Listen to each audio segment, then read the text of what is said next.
Recently আমি দেখলাম কোনো একজন মেয়েকে তার স্বামী মেরে রক্তাক্ত করেছে, তার দেহের চামড়া কেটে গেছে, মুখটা ফেটে গেছে, অবস্থা খুবই ভয়াবহ। এই রকম ইস্যু যত বাংলাদেশে আসে আমরা দেখেছি পুরুষের ক্ষেত্রে এক নিয়ম, নারীর ক্ষেত্রে হয় আর এক নিয়ম। পুরুষের ক্ষেত্রে আপনার ইনসাফ করতে হবে, নারীর ক্ষেত্রে ইনসাফ করতে হবে। যদি কোনো নারী তার পুরুষের অর্থাৎ তার স্বামীর, দেখবেন যে মাঝে মাঝে নিউজ হয় যে অমক বউ তার স্বামীর অন্ডকোষ কেটে ফেলেছে, তারপরে অন্ডকোষ কি করে ফেলেছে, ফাটাই ফেলছে, আর আমরা পুরুষরা গিয়ে নারীরা গিয়ে বাহবা দি, বাহ খুব ভালো কাজ করেছে, এটাই হওয়া দরকার। আবার যদি নিউজ হয় যে একজন স্বামী তার বউয়ের পরকীয়ার জন্য গায়ে হাত তুলেছে, বাস চেতনা শুরু হয়ে গেল। এত বড় জুলুম, এত বড় অন্যায়, এটা ঠিক হয়নি। কথা ঠিক আছে, বাট মতলব খারাপ, ঠিক কিনা বলেন? দেখুন, কোনো ব্যক্তি কিংবা গোষ্ঠী আমাদের আলোচনার মূল বিষয়বস্তু নয়। আমাদের মূল বিষয়বস্তু হচ্ছে দুইটা।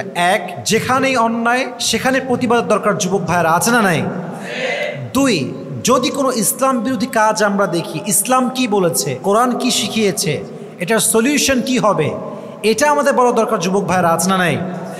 প্রথম কথা, স্ত্রী আপনার সবচেয়ে খারাপ হতে পারে। She can be characterless, she can be type of prostitute.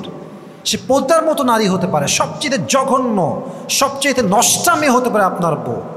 But এর মানে এটা নয় যে আপনি আপনার বউকে পিটিয়ে রক্তাক্ত করবেন। নো, এটা ইসলাম এলাও কখনো করে না। আপনার বউ পৃথিবীর সবচেয়ে খারাপ হলে আপনাকে সবচেয়ে ভালো হওয়া লাগবে। যুবক ভাইরা ঠিক কিনা বলেন? ভালো মানে আপনি গায়ে হাত তুলবেন না, ধমক দেন, দুই একটা বাজে কথা বললে বলা হয়ে যায় রাগের মাথায়, ঠিক আছে, বাট আপনি গায়ে হাত তুলবেন না। রড দিয়ে অনেক স্বামী স্ত্রীকে প্রহার করে, নাউজুবিল্লাহ, আস্তাগফিরুল্লাহ। এটা কোন ধরনের ব্যবহার যুবক ভাইয়ারা? না, কোরআন কি বলে আমি একটু বুঝাই বলি, খুব সংক্ষেপে আমি বলছি। দেখেন, কোরআন বলে যদি আপনার বউ পৃথিবীর সবচেয়ে খারাপ মেয়ে হয়, তিনটা স্টেপ আপনি নেবেন। প্রথমত, কয়টা স্টেপ? প্রথম, ফাইযুহুন্না। কি সুন্দর কোরআন, কি সুন্দর সিস্টেম। দেখেন, বউ খারাপ, শুধরাবেন কেমনে? আল্লাহ তাআলা বলছেন আগে বোঝাও, ভালো করে বসিয়ে आदर करे, माया दिए, भालोबासा दिए, पहले उसे समझाओ कि ये करना नहीं है तुम्हें, ये तुम्हारे साथ नहीं जाती, এটা তোমার সঙ্গে যায় না, এটা করো না প্লিজ, ট্রাই টু আন্ডারস্ট্যান্ড, একটু বোঝা ট্রাই করো, বোঝান আপনি তাকে। যদি তাও না বোঝে, ওয়াহজুরুহুন্না ফিল মাদাজি', change the bed, room change করেন, বেড চেঞ্জ করেন। সে এক জায়গায় শুবে, আপনি আর এক জায়গায় শুবেন। মাঝে মাঝে দূরত্বের মাঝেও একজন মেয়ের শিক্ষা হয়ে যায় যে আমি আমার স্বামীর সঙ্গে অন্যায় কাজ করেছি, ঠিক কিনা বলেন যুবক ভাইরা? যদি তাও সে ঠিক না হয়, এবার কোরআন বলছে ওয়াদরিবুহুন্না, এরপর তুমি তাকে প্রহার করো। এখন প্রহার মানে যে আমি ইচ্ছা মতো মারবো, রড দিয়ে মারবো, হাত দিয়ে ঘুষি মারবো নাকের উপরে, না। মারার উদ্দেশ্য হচ্ছে, আপনি ব্যাখ্যায় আসছে, এমন বস্তু দিয়ে আঘাত করা যার দ্বারা দেহে কোনো দাগ না পড়ে। যেমন আপনি কোল বালিশ দিয়ে মারতে পারেন নর্মালি, খুবই আস্তে, জোরেও আবার না। তাহলে বোঝা গেল ইসলাম জুলুমকে জায়েজ করে নাই, ইসলাম সব জায়গায় সুন্দর সমাধান দিয়েছে, ঠিক কিনা বলেন যুবক ভাইয়েরা? সর্বশেষ কথা হচ্ছে, এই রকম ইস্যু যত বাংলাদেশে আসে আমরা দেখেছি পুরুষের ক্ষেত্রে এক নিয়ম, নারীর ক্ষেত্রে হয় আর এক নিয়ম।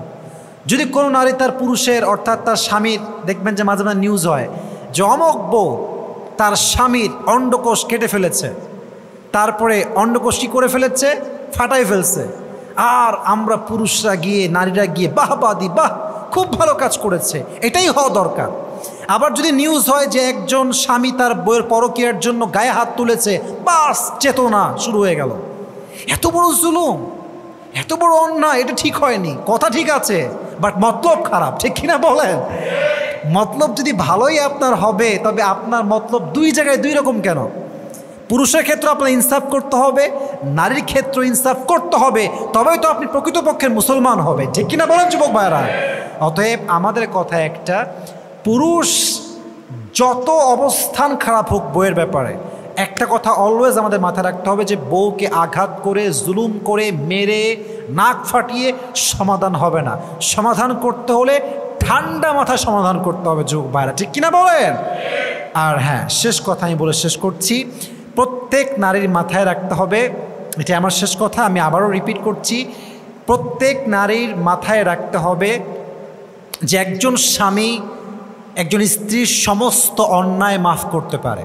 আই রিপিট অ্যাগেন, একজন স্বামী তার স্ত্রীর সমস্ত অন্যায় নির্দ্বিধায় মাফ করতে পারে, বাট একটা অন্যায় পৃথিবীর কোনো ব্যক্তিত্ব সম্পন্ন পুরুষ কখনো মাফ করে না, এটা হচ্ছে পরপুরুষের অন্যায়।